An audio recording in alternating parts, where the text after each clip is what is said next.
well get started. So I will start with my usual um, remote meeting spiel, shall we say. So welcome to the August 3rd, 2020 Grafton Board of Health meeting. As a preliminary matter, this is Karen Gwiazdowski-Gobin, Chair of the Board of Health. Permit me to confirm that all members and persons anticipated on the agenda are present and can hear me. So members, when I call your name, please respond in the affirmative. Dan Finn, you're on mute. Again, I, Dan Finn. Austin Magnan. Yep, Austin Magnan is here. All right, and Josh Briggs. Hi, Josh Briggs. All right, perfect. Staff, when I call your name, please respond in the affirmative. Nancy Connors. Nancy Connors here. All right, and then we don't have any anticipated speakers tonight, so I'd like to open the meeting. Can I get a motion to open the meeting? And as we're all used to now, please state your name. Dan Finn, I'd like to make a motion to open this meeting. Can I get a second? Austin Magnan, I'll second that motion to open the meeting. All right, and then all in favor with roll call by name when voting. Dan Finn, aye. Austin Magnan, aye. Josh Briggs, aye. Karen Gwiazdowski-Gobin, aye. All right, so good evening. This open meeting of the Grafton Board of Health is being conducted remotely, consistent with Governor Baker's executive order of March 12th, 2020, due to the current state of emergency in the Commonwealth due to the outbreak of the COVID-19 virus.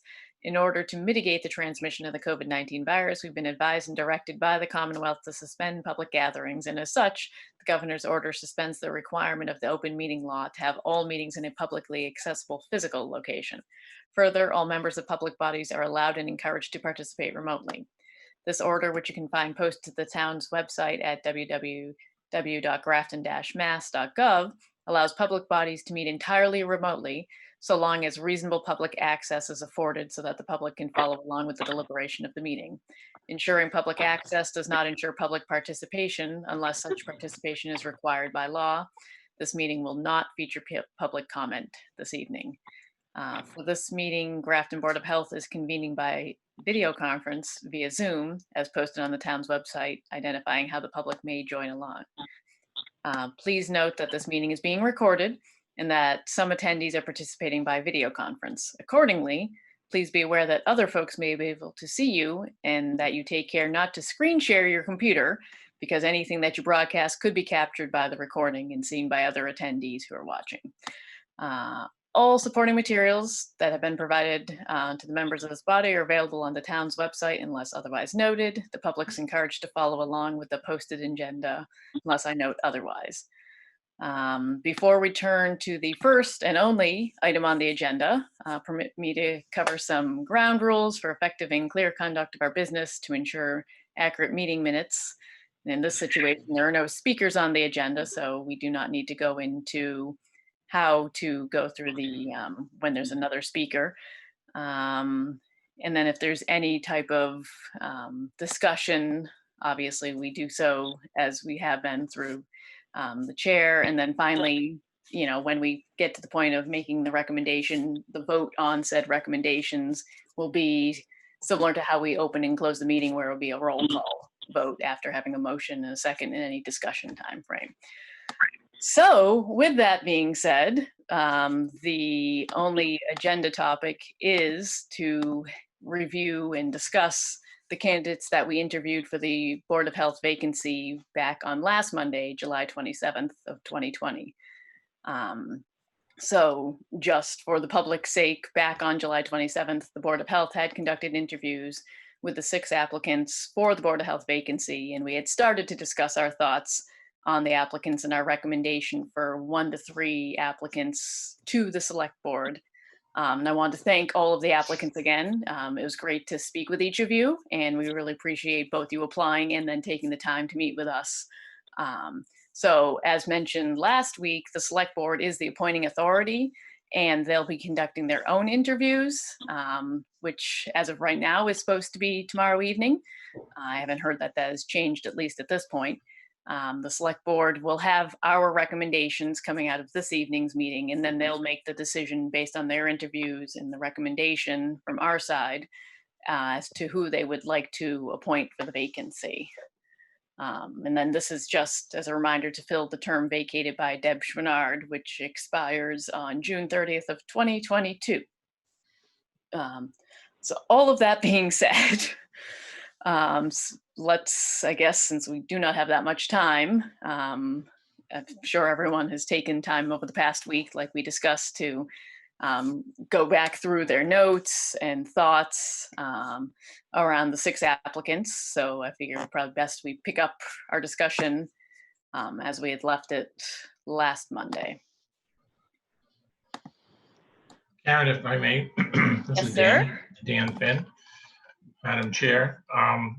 Yeah, I think it was a good idea, to further review the resumes and the interviews and things. And Lisa Kelly did in fact send some additional correspondence about her time availability, which I had questioned after Mhm. she left the interview, and that was good information to get.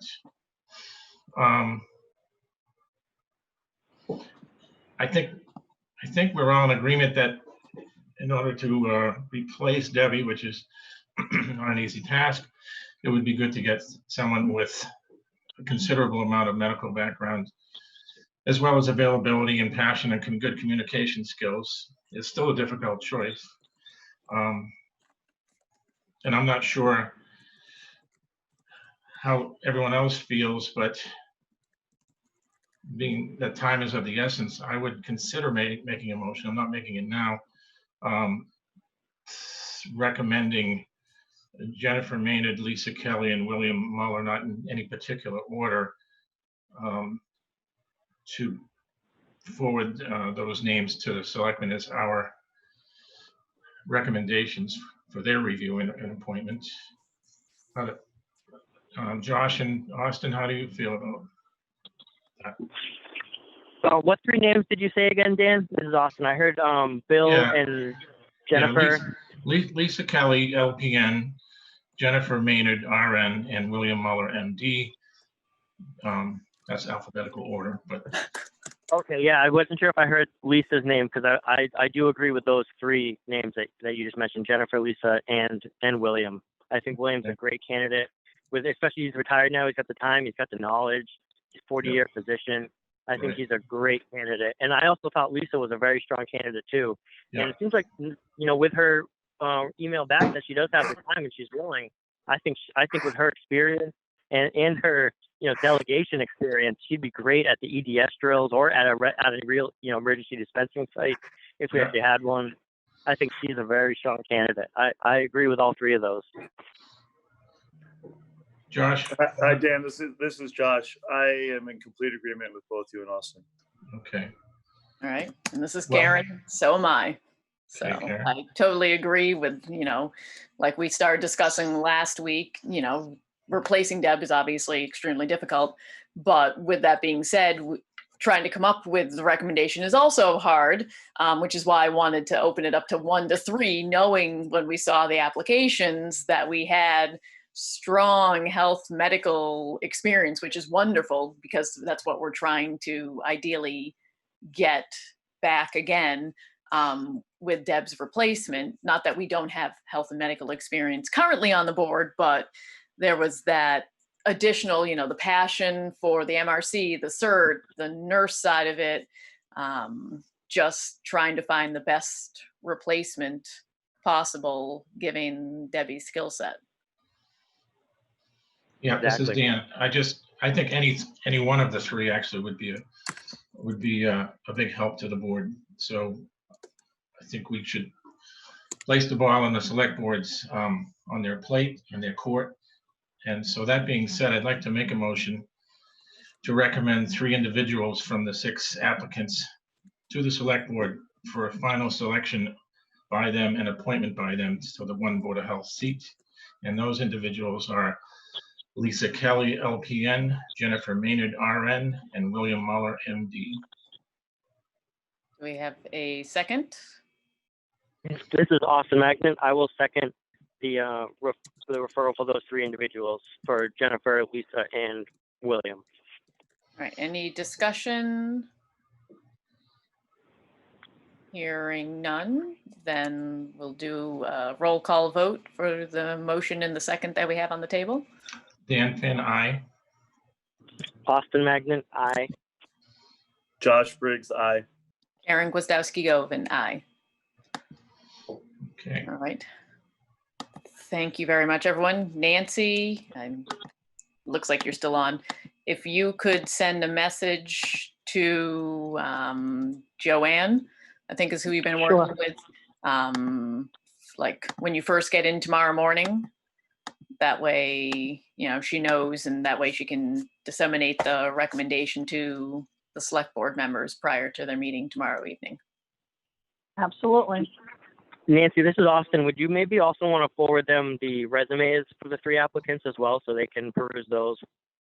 They have them, Austin. They do? Okay. Yeah. Thank you. They do. All right. Well, that was easy. Yep. We Short came and in. I tried to read as fast as possible to get through that early part. short and sweet. Give us as much time as possible, obviously, to discuss. So if there's nothing else, I said it was the only topic on the agenda. I'd Then like to make a motion to adjourn this meeting. name. This is Austin. I will second that motion. All right. All in favor by roll call. Dan Finn, aye. Austin Magnan, aye.